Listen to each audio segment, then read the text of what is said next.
ఇప్పుడు మనది పరోక్ష దాంట్లో రిప్రజెంటేటివ్ డెమోక్రసీ అంటే ఇప్పుడు మన తరపున ఎమ్మెల్యేనో ఎంపీనో వీళ్ళు పోయి చట్టసభలలో చట్టాలను చేస్తారు, చట్టసభలలో చట్టాలు చేయడం.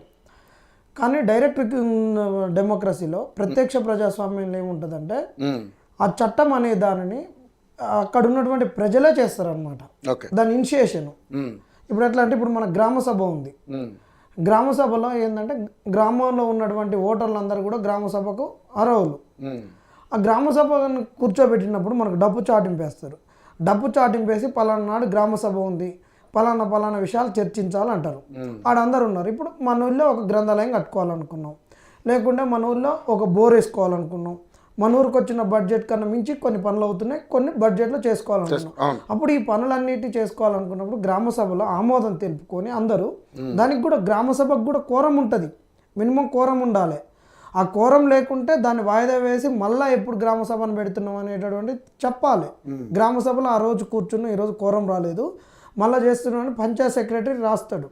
దానికి ఎక్కువ పంచాయత్ సెక్రటరీకే ఆయనే అనమాట ఎగ్జిక్యూటివ్ అథారిటీ. గెలిచిన ఆయన సర్పంచ్ ఉంటాడు, వార్డు మెంబర్లు ఉంటారు, గ్రామ సభలో ఉన్నటువంటి ఓటర్లు 18 ఏళ్ళ వయసు నిండినటువంటి వాళ్ళందరూ కూడా సభ్యులు అవుతారు. వీళ్ళందరూ వస్తారు, నిర్ణయాలు తీసుకుంటారు. ఇది ఏ విధంగానైతే జరుగుద్దో అదే విధంగా నీకు ఎక్కడంటే ఒకళ్ళ అసెంబ్లీ స్థాయిలో జరగాలి, పార్లమెంట్ స్థాయిలో జరగాలి. కానీ ఇది ఇండియాలో సాధ్యం కాదు, గ్రామ స్థాయిలోనే సాధ్యమవుతుంది. ఎమ్మెల్యేల స్థాయిలో ఎంపీల స్థాయిలో సాధ్యం కాదు. ఇది ఎక్కడ సాధ్యం అంటే నార్డిక్ కంట్రీస్ ఏదైతే మనకు నార్త్లో ఉందో, నార్త్ పార్ట్లో గ్లోబ్లో అక్కడ ఉన్నటువంటి స్విట్జర్లాండ్, దాని చుట్టుపక్కల ఉన్నటువంటి నార్వే ఇలాంటి దాంట్లో అవుతుంది. మేజర్గా ఇప్పుడు స్విట్జర్లాండ్లో ఉంటున్నారు, అక్కడ పాపులేషన్ కూడా తక్కువ. మీరు జనరల్గా చూస్తే అది చాలా పీస్గా ఉంటుంది. అక్కడ వెళ్ళి పిల్లలకంతా అది ఇది కూడా కొన్ని మనకు సబ్సిడీ స్కీమ్స్ కూడా ఉంటాయి, ఎందుకంటే పాపులేషన్ తగ్గుతుంది కాబట్టి. జనాలు తక్కువ, ఆదాయం ఎక్కువ, వనరులు మంచిగా ఉంటాయి కాబట్టి అందరు సరదాగా వెళ్ళి మాట్లాడుకుంటారు. అది ఇక్కడ సాధ్యం కాదు. తీర్మానం వల్ల ఏంటంటే కొద్దిగా ఒక ఎమోషనల్గా ప్రతిదాన్ని వాడుకోవడం ఆయనకు ఒక అలవాటు, పరిపాటి కూడా. ఏంటంటే ఎక్కడ ఉన్నదాన్ని ఇది నేను చూపిస్తా, చేస్తా, అశోకుని కాలం లాంటిది నేను తీసుకొస్తా అవన్నీ అనుకుంటాడు. ఇవన్నీ మాటలకు మంచిగా ఉంటాయి, ఆచరణ సాధ్యం కాదు. మల్లన్నకి ఏంటంటే ఆచరణ సాధ్యం కావద్దు, చెవులకు మంచిగా ఉండాలి, కాళ్ళకు చేతులు పని పెట్టి ఆడు ఎగురుతందుకు ఉండాలన్నమాట. మన వాడు ఆయన మాటలు విని మనకు జాతరల దగ్గర వాడు ఎట్ట ఎగురుతాడు, మనకు ఎల్లమ్మ గుడికాడ, మనకు ముత్యాలమ్మ గుడికాడ మేకపోతుకు సిగం వస్తే నీళ్ళు ఒక కాయ సార దాపో లేకుంటే ఒక సీస కళ్ళు దాపో దానికి నీళ్ళు పోస్తే జడితిస్తుంది చూడు, జడితిచ్చి ఎగురుద్ది చూడు, అట్లా ఎగిరేటటువంటిది చేసేటటువంటి వ్యక్తి.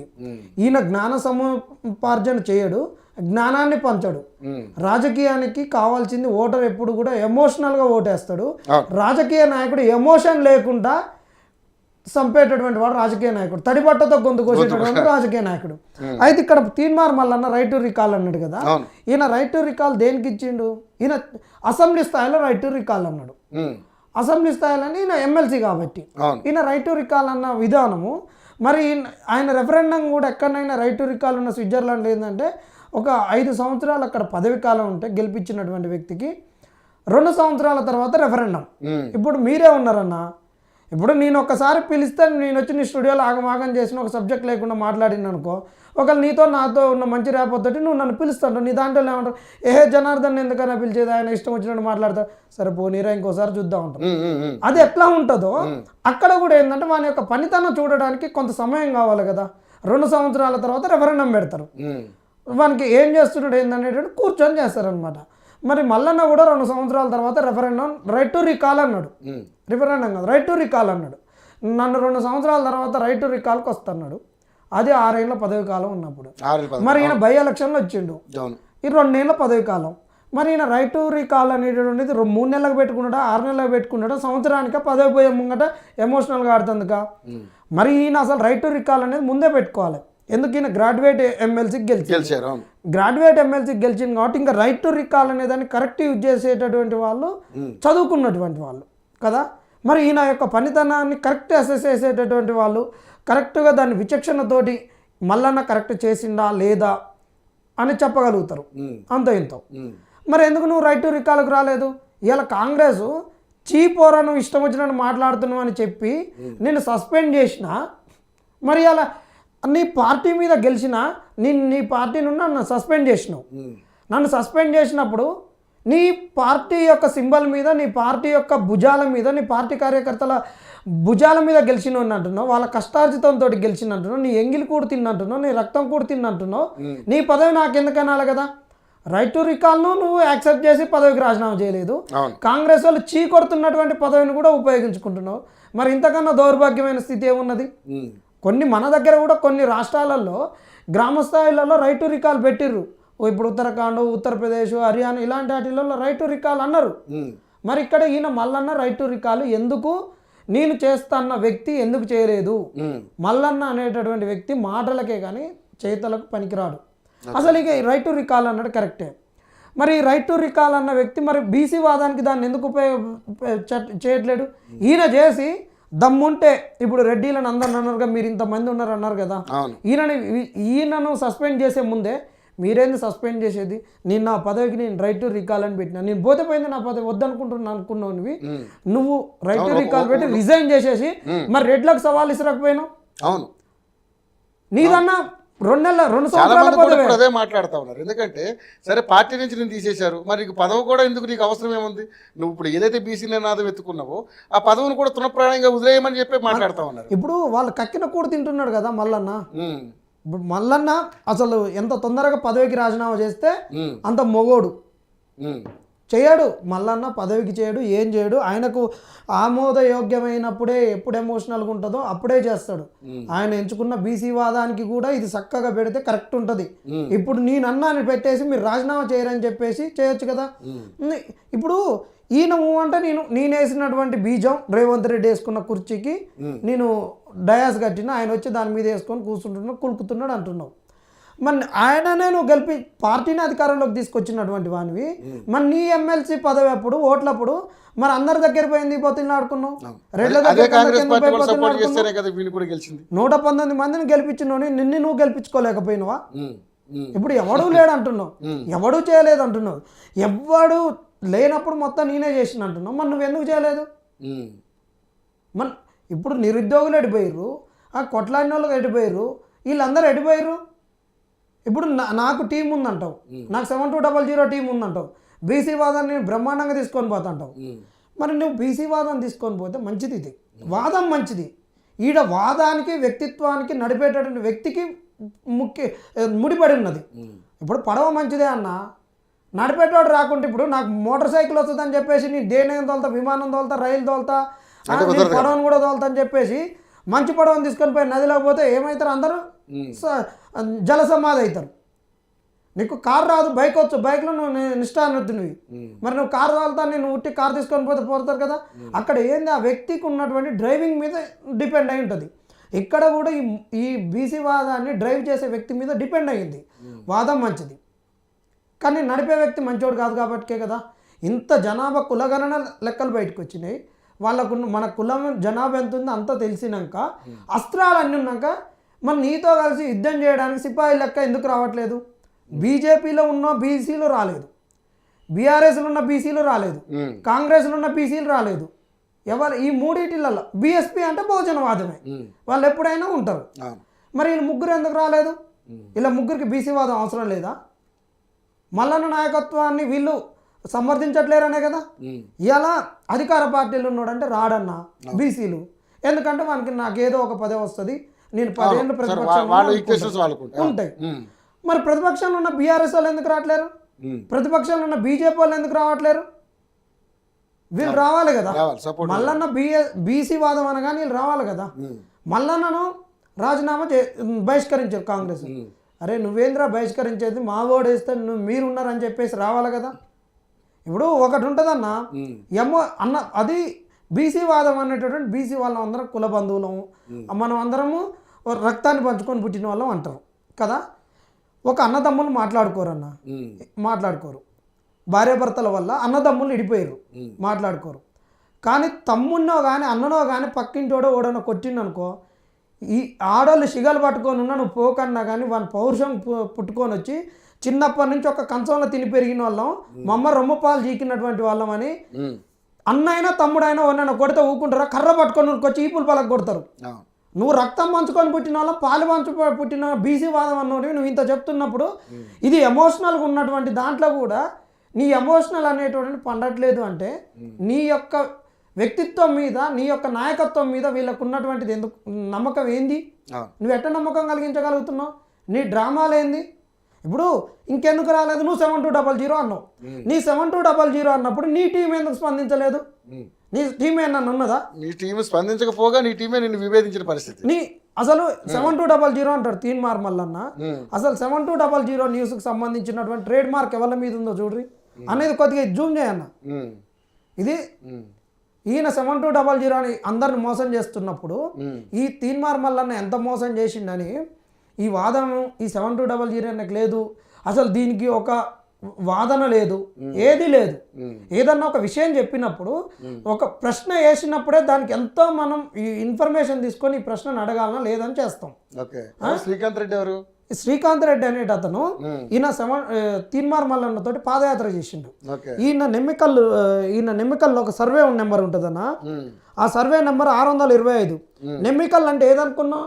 అద్దెకి దగ్గర గారు సొంత ఊరు. ఆ ఊళ్ళో ఈయన ఎకరన్నర అమ్ముకున్నాడు తీన్మార్ మల్లన్న గురించి.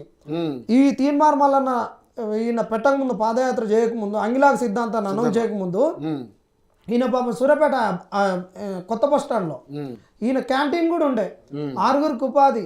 దాని బయట మళ్ళీ క్యాంటీన్ బయట కూడా, బస్ స్టాండ్లో క్యాంటీన్, బస్ స్టాండ్ బయట ఒక టీ స్టాలు. ఈ రెండింటిని కూడా వదిలిపెట్టి ఈయన గురించి చేస్తే అక్కడ ఉన్నోడు వర్కర్లు సరిగ్గా చేయక, ఏం చేయక, జోబులలో వేసుకొని అది వేసుకొని సరిగ్గా క్వాలిటీ మెయింటైన్ చేయక, కరెక్ట్ టైంకి రాక ఉంటే అది కూడా నష్టపోయిండు. ఎక్కడ ఉన్నారంటే అక్షరాల ఈయన ఎంత నష్టపోయినట్టు ఇప్పుడు మార్కెట్ వాల్యూకు ఎంత లేదన్నా తెలంగాణలో యావరేజ్గా 30 లక్షలు ఉన్నది కదా. అంటే ఒక 50 లక్షల వరకు నష్టపోయింది, 40 లక్షల వరకు తీన్మార్ మల్లన్న గురించి. ఈయనకి సంబంధించిన బాధ్యతలు చాలా మంది కూడా మాట్లాడిన సందర్భాలు ఉన్నాయి. ఇంకొకళ్ళు మంద కిషన్ పైన, చిలక ప్రవీణ్ గారి పైన, ఇంకా వీళ్ళందరి పైన, ఇంకా పామరాకు తర్వాత వెళ్ళిపోయిండు. ఈ చిలక ప్రవీణ్ సోదరుణ్ణి, మంద కిషన్, అశోక్ను వీళ్ళందరినీ కూడా సస్పెండ్ చేసినప్పుడు వాళ్ళ మీద ఇది ఈయన ఎమ్మెల్సీ రిజల్ట్స్ వచ్చిన వెంటనే 6 నెలలు కూడా కాలే, ఒక సెకండ్ వేవ్ కరోనా వచ్చినప్పుడే వీళ్ళని సస్పెండ్ చేసి వీళ్ళు దొంగలు అది ఇదని. మరి ఇన్ని రోజులు ఎందుకు నిరూపించలేదు? వీళ్ళందరూ కష్టపడి చేసిన వాళ్ళు వీళ్ళందరూ కూడా మందకిషన్ మాదిగానే, చిలక ప్రవీణ్ మాదిగానే వీళ్ళందరూ కూడా ఇక్కడ కుల ప్రస్తావన అని కాదు. ఇంకా ఇది ఎందుకు చెప్తున్నానంటే ఈరోజు మల్లన్న బీసీ దళితవాదం, బహుజనవాదం అని అనేసరికి ఆ రోజు ఉన్న బీసీలు అయితేంది, ఓసీలు అయితేంది, ఈవెన్ వెలమలు కూడా, అదే సిరిసిల్ల నియోజకవర్గం నుంచి వెలమలు కూడా ఈయనకు మద్దతుకు వచ్చిర్రు. అందరు సంపన్న వర్గాలు వచ్చినాయి. మరి అందరిని కలుపుతాను నువ్వు, కులాలు దండిపోవాలన్న నువ్వు మరి బహుజనవాదాన్ని వదిలిపెట్టేసి, బహుజనవాదం అనేది విస్తృతమైనటువంటిది, ఒక పెద్ద సర్కిల్ అనుకుంటే అందులో ఇప్పుడు మనుషులు అందరము, మనుషులు అంటే అందరం వస్తాం. అందులో భారతదేశం అనగానే అందులో అన్ని స్టేట్స్ వస్తాయి, మళ్ళీ స్టేట్ తెలంగాణ అనగానే మళ్ళీ జిల్లాలు వస్తాయి. ఇది ఒక పెద్ద సర్కిల్ అనేటువంటి బహుజనవాదం. అలా మనం బీసీల వారికి ఎందుకు పోయినావు? ఇంకా నీ పరిధి అనేది విస్తృతంగా పెరగాలి కానీ ఎందుకు కూర్చించుకుపోయినావు? మనిషివి దేనికి కూర్చించుకుపోయినావు? మరి బహుజనవాదం ఎటుపోయింది? వీటన్నిటి భోజనవాదం పోయింది. 7200 ఈడెవరు స్పందించినప్పుడు ఈరోజు వేరే పార్టీలు ఉన్న వాళ్ళు ఎందుకు స్పందిస్తారు? ఇప్పుడు ఉన్న మేము ఇన్ని రోజులు వాళ్ళు ఏదన్నా కానీ అన్న కొట్లాడుతున్నారు, వాళ్ళ పార్టీలో వాళ్ళు కొట్లాడుతున్నారు. ఇలా మనం కష్టపడి చేసినప్పుడు ఉద్యోగం రావాలనుకుంటాం, సంసారం చేసినప్పుడు పిల్లలు కావాలి, పిల్లలకు సంపద కావాలనుకుంటాం. అట్టనే రాజకీయాలు ఉన్నాడు, పదవి కావాలనుకుంటాడు. ఈయన పదవిని గిదవిని అన్ని వదిలిపెట్టుకొని ఇన్ని రోజులు కష్టపడ్డది. మల్లన్న గురించి ఎవడు రావట్లేడంటే నీ దగ్గర ఏది రాదు. ఒక అనుకున్నటువంటి లక్ష్యం నెరవేరు. పదవి లేకున్నా భోజనవాదం నిలబెడతాం అనేది లేదు కదా. వాళ్ళని పట్టపగలు ఏ బస్ స్టాండ్లో కాల్చి తలగా పెడితే ఏం చేస్తాం అనేటటువంటిది ఈ మల్లన్న చెప్తున్నటువంటి రీకాలకైనా, ఈయన ఎత్తుకున్నటువంటి భోజనవాదానికైనా దేనికి సంబంధం లేనటువంటి. ఇంకొకటి, ఈ నన్ను మల్లన్నను కూడా ఇంతవరకు పెంచి పోషించింది రేవంత్ రెడ్డి గారు. ఆర్థికంగా పెంచి పోషించింది, అండదండలు ఇచ్చింది రేవంత్ రెడ్డి. క్షేత్రస్థాయిలో రక్తమాంసాలు ఒడిసి పెట్టి కష్టపడి కష్టాన్ని పోసినటువంటి వాళ్ళు, మల్లన్నను భుజాల మీద మోసినటువంటి వాళ్ళు, అసలు ఒక పూట రెక్కాడితే డొక్కాడని కుటుంబాల నుంచి వచ్చినటువంటి ఒక జ్ఞానవంతులు. ఈ సమాజానికి ఏదో చేయాలి, అంబేద్కర్ ఫిలాసఫీని తీసుకుపోవాలని అప్పటికి ఈ మనకు ఉన్నటువంటి విశారదన్ మహారాజ్ చెప్పిన యూనివర్సిటీలలో వచ్చినటువంటి ఈ ప్రాంతీయ తత్వంతో తర్వాత భౌతిక తెలంగాణ అని చెప్పేసి బహుజన తెలంగాణ అని రాకపోవడము, ఈ కారంచేడు చుండూరి ఉండడము, ఈ కుల వివక్షతలు వచ్చిన తెలంగాణలో కూడా పర్వత్తలు ప్రణయ్ తోటి, అక్కడ మంతని మధుకర్ తోటి, ఇంకా ఈ విధంగా జరుగుతున్న అన్నిటితోటి కూడా ఆ రైట్ టైంలో అప్పుడు తీన్మార్ మల్లన్న ఎత్తుకున్న వాదానికి ఈ సంవిధలు అవుతున్నటువంటి ఈ చిన్న చిత్క ఎజిటేట్ అవుతున్నటువంటి వాళ్ళు ఈయనెమ్మట వచ్చినటువంటి వాళ్ళు వీళ్ళందరి జీవితాలను కూడా ఆగం చేసిండు తీన్మార్ మల్లన్న. వాళ్ళందరు రక్త మాంసాలు ఈయనకు దారపోసిర్రు, వాళ్ళు ఆ కారణంతో దారపోసిర్రు. రేవంత్ రెడ్డి గారు ఈయనకు ఎందుకు అవకాశం ఇచ్చిండు? ఈయన ప్రతిపక్షంలో ఉన్నాడు, ఈయన ఎప్పుడు ప్రతిపక్షంలోనే. ఈయన కూడా ఏంటంటే అప్పటి వరకు కూడా ఈ వాదానికి బాగా వెయిటేజ్ ఉంది. ఈ కేసీఆర్ గారితో ఏమో కులవాదం ఏంది, ఇది బహుజన తెలంగాణ అనుకున్నది, బహుజనుల బాగు కొరకు వచ్చే తెలంగాణలో బహుజనుల పాత్ర లేదు, వెలమల పాత్ర వచ్చింది అనే దాంతో ఉన్నారు. అప్పుడు ఏంది, దీన్ని ఏం చేయాలి కరెక్టు, అక్కడ ప్రాంతీయవాదంతో ఓటు చీలేటట్టుంది. అది పోయింది, ప్రాంతీయవాదానికి అంత వెయిట్ లేదు. ఇప్పుడు కరెక్ట్ ఏ వాదాన్ని పట్టుకోవాలి, వచ్చిన తెలంగాణలో బహుజనుల బతుకులు మారలేదు కాబట్టి దీంతో షూట్ చేయాలి. దీంతో షూట్ చేయడానికి తీన్మార్ మల్లన్న ఎత్తుకున్న వాదం కరెక్ట్. వానెమ్మటి ఉన్నటువంటి వాడు కూడా వీళ్ళు రగులుతున్నటువంటి వాళ్ళు కాబట్టి వాడు ఎత్తుకున్న వాదం మంచిదే. వానెమ్మటి ఉన్నటువంటి వాళ్ళు షాకులు లాంటి వాళ్ళే, కసి ఉన్నటువంటి వాళ్ళు కాబట్టి అప్పుడు ఈయననే వాడుకోవాలి. ఇంకొకటి అప్పటికి ఏమొచ్చింది, ఈ తాగుడు బానిసలు అనడము, మందు ఊరికి లిక్కర్లు అనడము, గంజాయి రావడం అనడము, వీటికి ఎక్కువ బానిసలు అయింది కూడా కింది కులాల నుంచి ఉన్నటువంటి వాళ్ళే, చదువు లేనటువంటి వాళ్ళు, ఆర్థికంగా లేనటువంటి వాళ్ళు, ఈ కుటుంబాలు వీళ్ళే ఉన్నారు కాబట్టి దీనికి అంతా కూడా మన పిల్లలు మన వర్గాల వాళ్ళు ఇబ్బంది పడుతున్నారని ఇక్కడి నుంచి ఈయన దాంట్లో పనిచేసినటువంటి వాళ్ళు వాళ్ళే కాబట్టి చెప్పారు. అప్పుడు రేవంత్ రెడ్డి కూడా కరెక్ట్, వీనికి చేయాలి, ఏం చేయాలి, తిరుగుతందుకు డబ్బులు కావాలి, తిరుగుతుంది వెహికల్ కావాలి, దీని మీద కేసులు అయితే లీగల్ సెల్ ఉండాలి. ఇది అన్ని రకంగా ప్రోత్సహించింది రేవంత్ రెడ్డి. రేవంత్ రెడ్డి ప్రోత్సహించిండు, చేసిండు. నేను ఎందుకంటే ప్రత్యేక సాక్షిని, ఆయనతోటి నేను వాస్తవాలే మాట్లాడతా. నేను ఒక 2-3 రోజులు పాదయాత్రలో వాటిలో తిరిగినా, కానీ నేను మొత్తం స్టేట్ మొత్తం లేదు. నేను నా నియోజకవర్గానికి పరిమితమైన, నా నియోజకవర్గంలో కొన్ని జరిగినాయి కాబట్టి నేను అక్కడ పరిమితమైన, నేను అక్కడనే చేస్తున్నా. నేను ఏదన్నా మాట ఇస్తే దానికి కమిట్మెంట్ అయి ఉంటే దాంట్లో నేను నా సత్తా ఏందో చూపిస్తా. మొన్న ఎలక్షన్స్ అప్పుడు కూడా బస్ యాత్ర చేయాలనుకున్నా, నా మార్కేం చూపించాను. నేను నిరుద్యోగుల పక్షాన ఉన్నా, నేనేందో సబ్జెక్ట్ చెప్పాలి. ఆ క్రమంలో నేను సూర్యాపేటలో అవుట్ రైట్గా వర్క్ చేసినాం, అవుట్ రైట్గా తన్నులు తింటందుకు కూడా ముందుకు వచ్చిన చేసినాం. అప్పుడు ఈ క్రమంలో ఈ రేవంత్ రెడ్డి గారు మాకు ప్రచారానికి రథాలు ఉంటాయి కదా, అప్పుడు ఎంపీ ఎలక్షన్లు అయిపోయి ఉన్నాయి, ఖాళీగా ఉన్నాయి, ఆ రథాలన్నీ ఈయనకే ఇచ్చిండు తీన్మార్ మల్లన్నకు.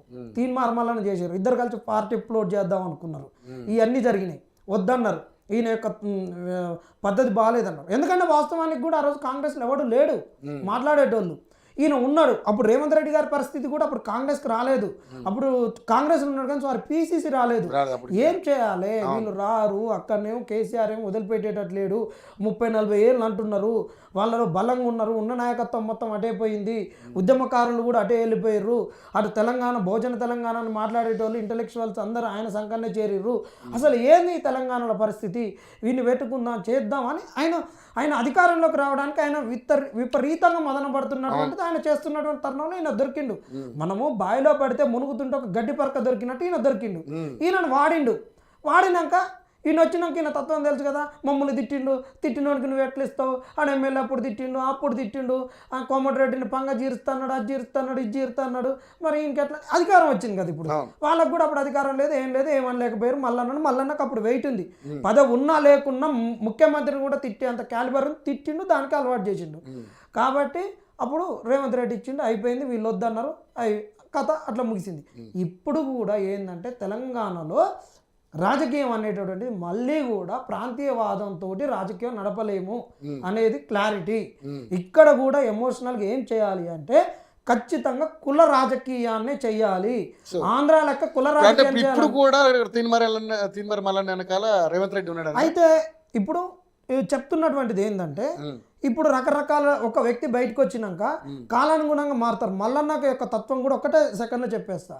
ఆయన ఎప్పుడు కూడా ఆయన నాకే పదవి ఉండాలి, నేను ఒకరి కింద ఉండను, నేను ఒకరి కింద చేయను, నా కింద ఇంకొకడు ఉండాలి అనేటటువంటి వాడే.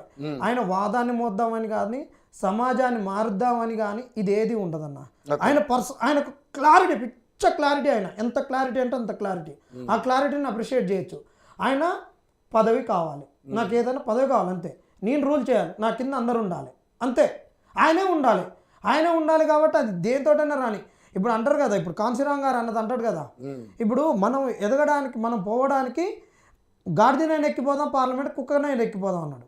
ఆయన గాడిదనైనా కుక్కనైనా దేనికి? వాదాన్ని బలపడుతందుకు, వాదాన్ని నెగ్గియడానికి పోయిండు. కానీ ఈయన దేనిని నెగ్గియడానికి? ఈయన వ్యక్తిగతంగా ఉన్నటువంటి ఆకాంక్షలు, కోరికలు, నేను ముఖ్యమంత్రిని చేసినా, నేను పదవిని అనుభవించినా, నేను ఒక ఎమ్మెల్యేను, ఎంపీని చేసుకోవడానికి కుక్కని కాదు, గాడిదని కాదు, దేన్నైనా చేస్తాడు. అది కాంశీరామ్ గారేమో వాదాన్ని బలపరచడానికి, బహుజనుల బతుకులు మార్చడానికి దేన్నైనా వాడుకుందాం అన్నాడు. ఈయన దేన్నైనా వాడుకుందాం, దేనికి? ఆయనది. కేసీఆర్ గారు కూడా అన్నారు, నా ప్రాంతీయవాదం గెలవాలి, తెలంగాణ రావడానికి నేను గొంగల పురుగునైనా ముద్దాడతాను. ఈయన ఏంటంటే తీన్మార్ మళ్ళీ ఏంటంటే అందరినీ మిక్సీలు వేస్తే వచ్చిన జ్యూస్ అనమాట. వాళ్ళ లక్ష్యాలన్నీ మంచియే, కానీ ఈయన లక్ష్యం ఏంది? ఈయన వ్యక్తిగతం. అందుకే తీన్మార్ మల్లన్న వ్యక్తిగతం కాకుండా ఇంతవరకు మరి బీసీలు ఎందుకు పోలేదు? 7200 ఇచ్చినటువంటి నీ టీం మెంబర్స్ ఎందుకు పోలేదు? వీళ్ళందరూ ఎందుకు రాలేదు? తీన్మార్ మల్లన్నతో ఉన్న వాళ్ళందరూ కూడా ఎవరున్నారు చెప్పు? ఇవాళ ఆయన ఒక్క ఆయన బీసీ సూర్యారావు గారు తప్పితే, సుదర్శన్ అనేట ఆయన ఎంప్లాయ్ అయినా, ఎంప్లాయ్కి సిద్ధాంతానికి నడిపేయడానికి ఎట్లా? ఇప్పుడు